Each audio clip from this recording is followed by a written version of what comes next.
تو انہوں نے آج بالکل سکون سے خطاب نہیں کرنے دیا اور یہ لوگ آج کافی زیادہ ڈومینیٹ کرتے ہوئے نظر آ رہے تھے قومی اسمبلی کے اور پارلیمنٹ کے جو مشترکہ اجلاس ہے اس میں.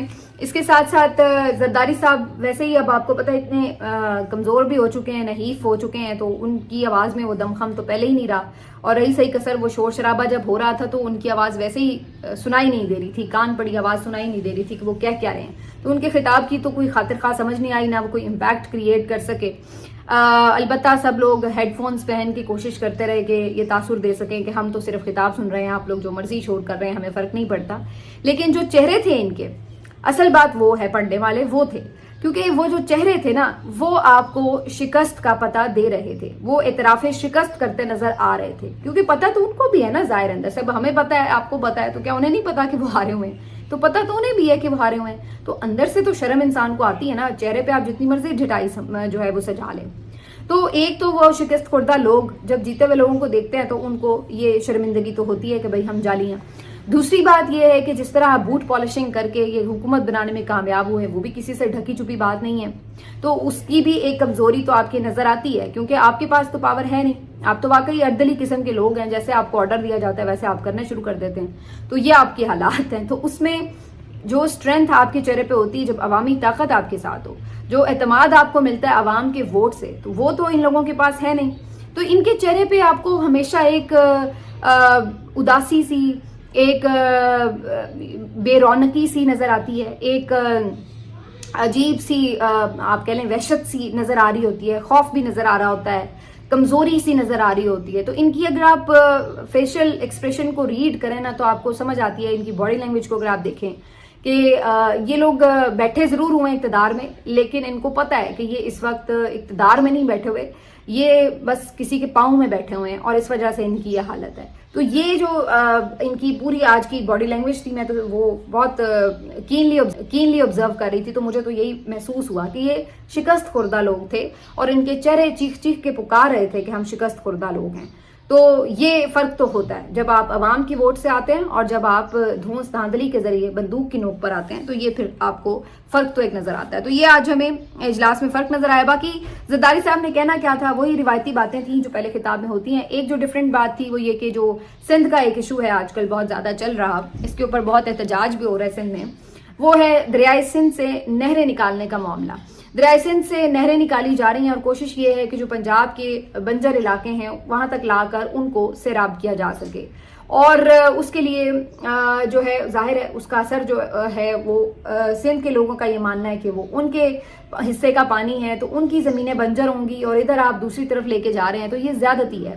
تو سندھ کے لوگ اس بات پہ احتجاج کر رہے ہیں کہ یہ نہریں آپ کو نہیں نکالنی چاہیے یہاں سے. اور اس سلسلے میں کل تو ہم نے دیکھا باقاعدہ وکلا کا ایک بہت بڑا احتجاج تھا, اندرون سندھ سے کراچی پہنچے, وہاں انہوں نے احتجاج کیا. اس کے علاوہ جو سندھ کی اندرونی قوم پرست جماعتیں ہیں انہوں نے احتجاج کیا. تو پیپلز پارٹی جو سندھ کی ویسے بڑی سٹیک ہولڈر بنتی ہے اور جو سندھ کے ویسے بڑے ٹھیکیدار بنتے ہیں, وہاں پہ ان کی حکومت بھی ہے, ان کی طرف سے کوئی واضح اس کے اوپر اسٹیٹمنٹ یا حکمت عملی نظر نہیں آ رہی تھی. بلاول بھٹو زرداری بھی مکمل چپ ہیں, خاموش ہیں, اور صدر صاحب بھی اس پہ کوئی بات نہیں کر رہے تھے.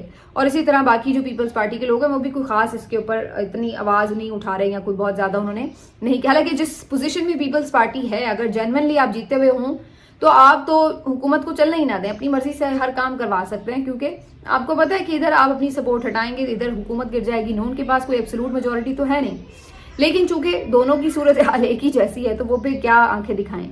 تو کہنے کا مقصد یہ کہ پیپلز پارٹی اس معاملے کے اوپر بالکل آپ کو جھکی ہوئی نظر آتی ہے. لیکن آج بہرحال کم از کم خطاب کی حد تک صدر زرداری نے اس کے اوپر ضرور بات کی کہ وفاق کے کچھ فیصلے ایسے ہیں جس کے اوپر صوبوں کے تحفظات ہیں. خاص طور پر پھر انہوں نے ذکر کیا کہ جو یہ سندھ کا ایشو ہے پانی کا, اس کو ضرور ریوزٹ کرنا چاہیے. اس کے اوپر سب جو ہیں وہ بے چین ہیں, اور اس کے اوپر یقینی طور پر سب سٹیک ہولڈر سے مزید بات ہونی چاہیے. تو یہ اس کے اوپر انہوں نے ضرور تھوڑی بات کی. باقی ادروائز ان کا جو سارا خطاب تھا وہ ایک روٹین کا خطاب تھا. لیکن اگر آج کے دن کا آپ کہیں کہ میلہ لوٹ لیا تو وہ پی ٹی آئی نے لوٹا, نو ڈاؤٹ. انہوں نے اپنا امپیکٹ بنایا, اور صدر کا جو خطاب ایک عام طور پہ سکون سے بیٹھ کے سننے والی چیز ہوتی ہے تو وہ نہیں ہو سکا. ویسے تو جو آئیڈیلی اگر آپ بات کریں تو ہونا یہی چاہیے کہ اپوزیشن سکون سے سنیں, حکومت بھی سنیں, اور ایک فیڈریشن کے جو علامت ہیں صدر ان کو آپ سنیں, وہ آگے کی پالیسی ڈائریکشن دیں.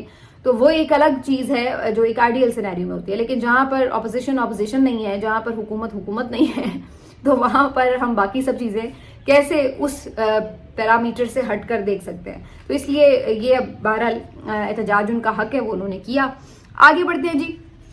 صحافیوں کے اوپر بڑی شوقین ہے یہ, خاص طور پر چیف منسٹر مقدمات کرنے کی. اور ابھی آپ کو یاد ہوگا کچھ عرصہ پہلے پنجاب کالج کی ایک طالبہ کے ریپ کیس کا ایک ایشو بنا تھا, اور اس کے اوپر یہ کہا گیا تھا کہ کچھ صحافیوں نے فیک ویڈیوز چلائی ہیں یا فیک خبریں شیئر کی ہیں, اور اس سے انہوں نے بیسیکلی لوگوں کے, بچوں کے جذبات کو ابھارا, اور جو احتجاج ہوا, نقصان ہوا, تو یہ سب ہوا تھا. تو اس کے بعد مختلف صحافیوں کو اس چکر میں انہوں نے کوشش کی کہ پکڑ لیا جائے, پھنسایا جائے, اور ان کے اوپر مقدمات بنا دیے گئے, جبکہ صحافیوں نے ایسی کوئی غیر ذمہ داری کا مظاہرہ نہیں کیا تھا. اور زیادہ تر جو صحافی تھے وہ پروفیشنل صحافی تھے, جنہوں نے اگر یہ خبر شیئر کی تو سورس کے ساتھ خبر شیئر کی کہ اگر پولیس کی کوئی پریس ریلیز ہے, اگر کوئی وزیر تعلیم کوئی بات کر رہا ہے تو وہ تو وہی کر رہے ہیں, ہم تو صرف آپ کو اس کے بارے میں آگاہ کر رہے ہیں کہ وہ یہ کہہ رہے ہیں. اور جو اگر اسٹوڈنٹس احتجاج کر رہے ہیں تو ظاہر ہے یہی کہا جائے گا کہ اسٹوڈنٹ احتجاج کر رہے ہیں, یہ تو نہیں کہا جائے گا کہ اسٹوڈنٹ احتجاج نہیں کر رہے. تو یہ اب رپورٹ کرنا بھی صرف انہوں نے جرم بنا دیا تھا. جو ہو رہا تھا صحافی وہ رپورٹ کر رہے تھے, لیکن انہوں نے ان کے اوپر یہ موقع غنیمت جانا کہ اسی بہانے ان کو دھر لو اور ان کی بھی ذرا طبیعت سیٹ کریں. تو انہوں نے کئی صحافیوں کے اوپر, پتہ نہیں کون کون سے صحافیوں کے اوپر, کو میرے خیال 20-25 نام ہی تھے جن کے اوپر انہوں نے مقدمات بنا دیے تھے. تو اب ان کی بیچاروں کی کافی عرصے سے پیشیاں چل رہی تھیں. آج اس سلسلے میں کیس کا فیصلہ آیا تو ان لوگوں کو تفتیشی افسر نے خود کلیئر قرار دیا ہے. FIA کا یہ کیس تھا, اور جو تفتیشی افسر ہیں انہوں نے اس کے اوپر جو ہے کہا کہ کوئی ثبوت نہیں خاص ملے, جس کے بعد پھر ان صحافیوں کو بری کر دیا گیا. اس میں بہت سارے صحافی ہیں, عمر دراز گوندل ہیں, شاکر آوان صاحب ہیں, مقدس فاروق آوان ہیں, جمیل فاروقی ہیں, اوریا مقبول جان ہیں, اور کئی صحافیوں کی لسٹ ہے جس کو انہوں نے اس میں سارا کیا تھا. تو ویسے تو FIA کے تھرو جو ہوتا ہے وہ ظاہر ہے وہ تو وفاق کے تھرو ہوتا ہے, لیکن یہاں پر جو صورتحال ہے وہ یہ کہ سب کو پتا تھا کہ پنجاب کا یہ ایشو تھا, اور اس پہ خود مریم نواز صاحبہ نے پریس کانفرنس بھی کی تھی, اور یہ شاید پہلی اور آخری ان کی پریس کانفرنس تھی ابھی تک کی. تو بہرحال جی یہ ساری کہانی تھی, اور بہرحال ان تمام صحافیوں کو مبارکباد. لیکن اصل بات وہی ہے کہ جیت تو پھر آخر میں حق اور سچ کی ہوتی ہے, چاہے آپ اس کو تھوڑا طویل کر سکتے ہیں, مشکل کر سکتے ہیں, لیکن سچ کو پریویل تو کرنا ہی ہوتا ہے. اور جو یہ فسطائی ہتھ کنڈے ہوتے ہیں ڈرانے دھمکانے کے, یہ کچھ دیر کے لیے تو اپنا اثر دکھاتے ہیں, یا کچھ آپ کے لیے کہہ سکتے ہیں کہ کارآمد ثابت ہوتے ہیں, لیکن یہ دیر پا نہیں ہوتے. الٹیمیٹلی اس کو ختم ہونا ہی ہوتا ہے. تو یہی ہمیں جو ہے وہ اس کیس میں بھی نظر آ رہا ہے. بہرحال یہ صحافی مبارکباد کے مستحق ہیں, یہ حق اور سچ پر ڈٹے رہے اور انہوں نے مقدمات فیس کیے. اب آگے آ جاتے ہیں کہ یہ تو ڈٹے رہے, لیکن دوسری طرف کیا ہوا. دوسری طرف یہ ہوا کہ عدیل افضل صاحب ہیں, یہ ایک ڈرامہ آرٹسٹ بھی ہیں, اور اکثر آپ ان کے پوڈ کاسٹ کے مختلف کلپس وغیرہ بھی دیکھتے رہتے ہیں. موٹیویشنل اسپیکر کی طرح یہ میرا خیال ہے کہ یہ بات کرتے ہیں. تو یہ ان کا ایک کلپ جو تھا وہ کل سے بڑا وائرل ہوا تھا, جس میں وہ بیسکلی ISPR کے حوالے سے گفتگو کرتے ہوئے کہہ رہے تھے کہ جب آپ بیانیاں بناتے ہیں تو آپ کو پروفیشنل لوگوں کے ساتھ ہیلپ لینی چاہیے, اور انہیں آپ مت گائیڈ کریں, انہیں اپنے دماغ سے کام کرنے دیں, ورنہ آپ کا جو اپنا دماغ ہوگا اس کے تھرو آپ جو کام کروانا چاہیں گے اس کا وہ امپیکٹ نہیں بن سکے گا. اور وہ پھر اس بات کو ایکسپلین کرتے ہوئے ڈرامہ عہد وفا کی بات کرنے لگے, اور انہوں نے بتایا کہ عہد وفا میں بیسکلی 4 دوستوں کی کہانی تھی, اور ہر جو دوست تھا وہ مختلف جو شعبہ زندگی ہے اس سے تعلق رکھنے والے لوگوں کو بیسکلی ریپرزینٹ کر رہا تھا. تو اس میں انہوں نے یہ دکھایا ہوا ہے کہ جو ایک فوجی ہے, یہ عدیل افضل صاحب ایکسپلین کر رہے ہیں, میں نے ویسے یہ ڈرامہ نہیں دیکھا ہوا, عدیل افضل صاحب یہ ایکسپلین کر رہے ہیں کہ جو ایک فوجی ہے اس کا بیک گراؤنڈ سارا بہت اچھا دکھایا ہے, اس کے پیرنٹس بھی بڑے پڑھے لکھے اور بڑے اچھے ایماندار لوگ ہیں, محنتی لوگ ہیں, بہن بھی اچھی ہے, گھر بھی اچھا ہے, سب کچھ اچھا, حتیٰ کہ ان کا کتا بھی بڑا اچھا ہے. اور جو باقی 3 دوست ہیں جس میں سے ایک صحافی ہے, اس کا بھی بیک گراؤنڈ یہی ہے کہ وہ بیچارہ ادھر ادھر لڑکوں کے ساتھ کھیل کھال کے یہ وہ, پھر مطلب وہ کوئی اتنا ویل آف نہیں ہے, پڑھا لکھا بھی نہیں ہے, اتنی کوئی اس کو پتہ نہیں ہے, اس کی بہن نے بھی چھپ کے شادی کی ہوئی ہے, اور اس طرح کے مسائل ہیں.